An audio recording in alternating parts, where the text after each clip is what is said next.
We all want to feel secure, to know that the person we've chosen isn't just here today, but tomorrow and the day after that.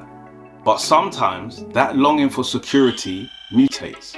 It turns into checking their phone, monitoring their time, and quietly pushing for more control. The paradox is, the tighter you grip, the more they drift. Control breeds resistance, and resistance breeds distance.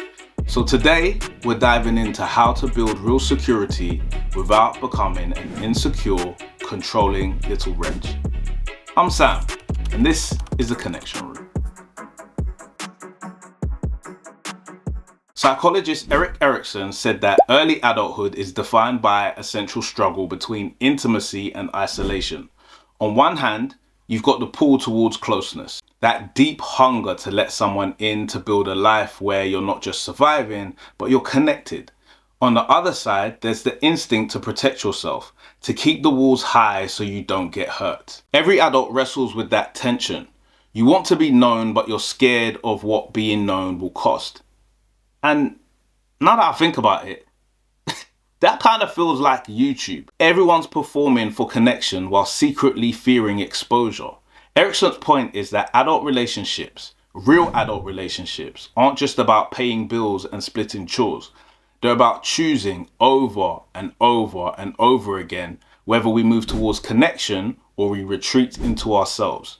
Psychologist David Schnarch put it beautifully in his book, Passionate Marriage. He said that real security doesn't come from surveillance. Security built on monitoring isn't security at all. It's control dressed up as love. It might calm you down in the short term, but what you're really doing is caging the person you're supposed to love, and caging yourself to only feel peace when you've invaded their privacy. Think about it. One partner says, "Share your location so I know you're safe." The other says, "Why didn't you text me back right away?" Now, on the surface, that sounds like care, but underneath, it's anxiety outsourcing itself onto another person. Now, let's be fair. Some partners are genuinely asking because they care and they love you, and that does matter. But we've got to do the work to discern where those requests are coming from, love or fear. Because my message to all the little control freaks out there, and I say this with love, is you cannot monitor your way into safety. You can't guarantee that somebody won't hurt you or leave you. You have to have enough faith in yourself to know that no matter what happens, you're going to be good. That's what Schnarch calls differentiation. The ability to manage your own fear without demanding your partner erase it for you. And I mean, it's not easy. It's way harder than checking their phone or demanding constant reassurance. But it's the only kind of security that really lasts. In 1992, sociologist Anthony Giddens wrote about something called a pure relationship.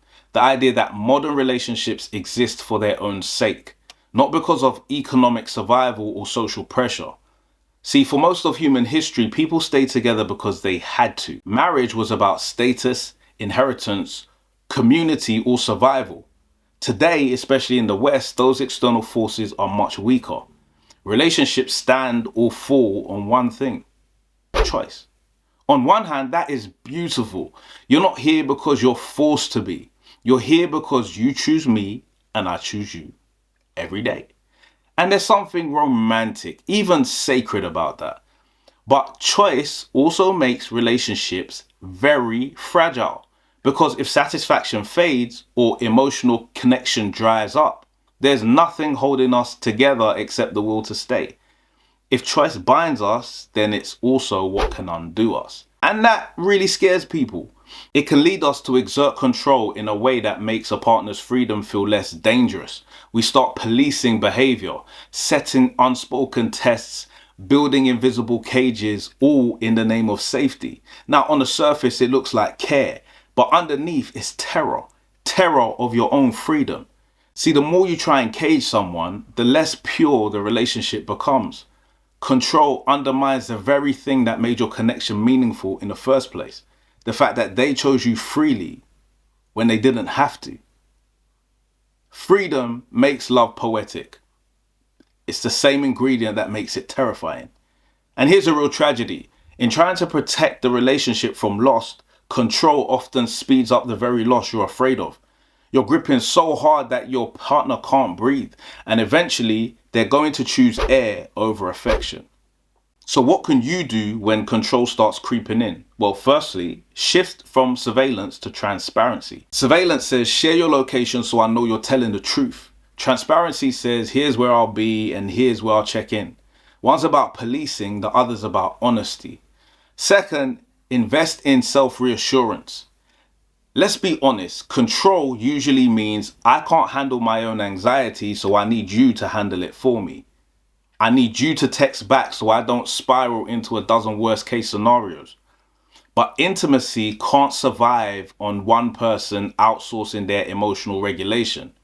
Now that's where things like therapy, journaling, prayer, and even movement becomes crucial. The stronger your own anchor, the less pressure you put on your partner to be your emotional life raft. Thirdly, redefine what security actually means.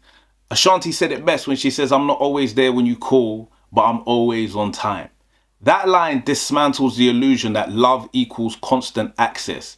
Real security isn't about being available 24/7. It's about being consistent. Most anxious partners aren't really saying, will you be glued to me forever?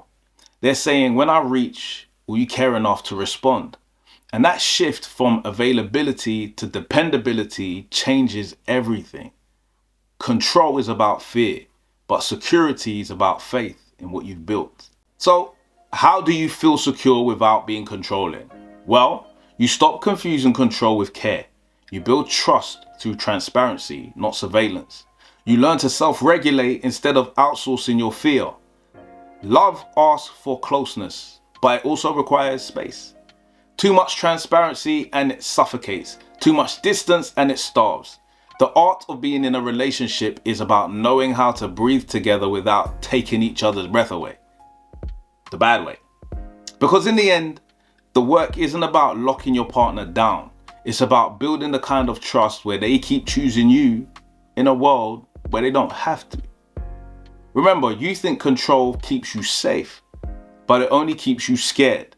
Let go of your grip on your relationship and you might finally feel some of the peace that you've been trying to force. And look, if this gave you something to think about, hit the like, subscribe, and share it with someone who might need to hear today's message. It's free, and it means you might hear a whole lot more of me. I'm Sam, and until the next time, make some room.